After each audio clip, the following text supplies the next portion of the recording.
Au nom du Père, et du Fils, et du Saint-Esprit. Amen. Que ton nom soit sanctifié. Que ton nom soit sanctifié. Évangile de Jésus-Christ selon saint Luc. Il arriva que Jésus, en un certain lieu, était en prière. Quand il eut terminé, un de ses disciples lui demanda: Seigneur, apprends-nous à prier, comme Jean le Baptiste lui aussi l'apprit à ses disciples. Il leur répondit: Quand vous priez, dites: Père, que ton nom soit sanctifié, que ton règne vienne. Donne-nous le pain dont nous avons besoin pour chaque jour. Pardonne-nous nos péchés, car nous-mêmes nous pardonnons aussi à tous ceux qui ont des torts envers nous. Et ne nous laisse pas entrer en tentation.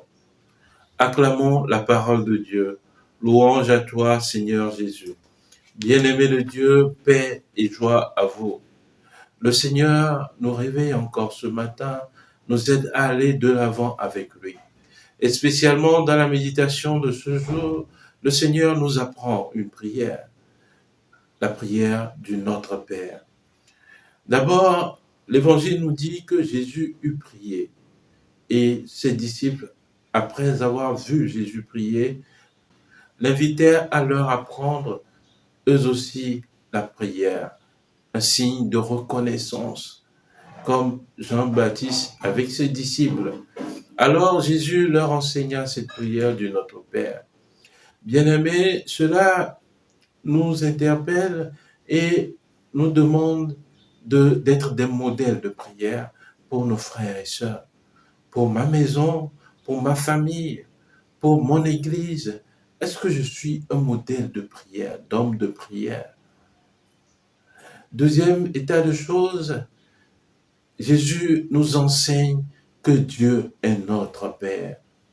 Une relation filiale, une relation de confiance, d'abandon simple à la volonté de Dieu. Est-ce qu'aujourd'hui, je peux reconnaître Dieu comme mon Père dans tous les états, dans tout ce que comporte ce mot, Dieu comme Père? Et dans la suite de la prière, j'aimerais revenir sur une demande qu'a exprimé Jésus et qui est essentielle pour notre monde aujourd'hui.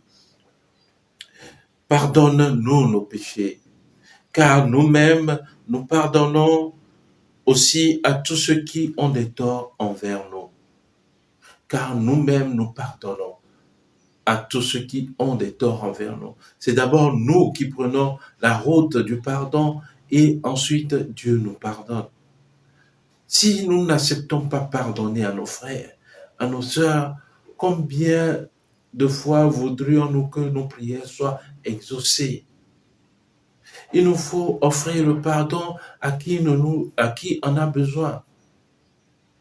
Chers frères, chères sœurs, ne soyons pas réticents par rapport à cette demande d'offrir le pardon à ceux qui en ont besoin. Sans cela, les grâces de Dieu ne peuvent pas surabonder dans nos vies. Que Dieu Tout-Puissant, à travers la méditation de cet évangile, nous aide à comprendre que même nos frères et sœurs qui font du mal à notre encontre sont des enfants de Dieu. Lui, il est Père de tous. Et dans cette prière, on ne dit jamais « donne-moi » ou « pardonne-moi », mais c'est le « nous » qui est employé, la première personne du pluriel. Donc, cette demande englobe toute l'humanité pour qui Dieu est Père, les bons comme les méchants. Que Dieu Tout-Puissant nous bénisse et qu'il nous garde, lui qui est Père et Fils et Esprit Saint. Amen. Excellente journée de prière et de travail et que les bontés de Dieu demeurent toujours avec vous. Amen.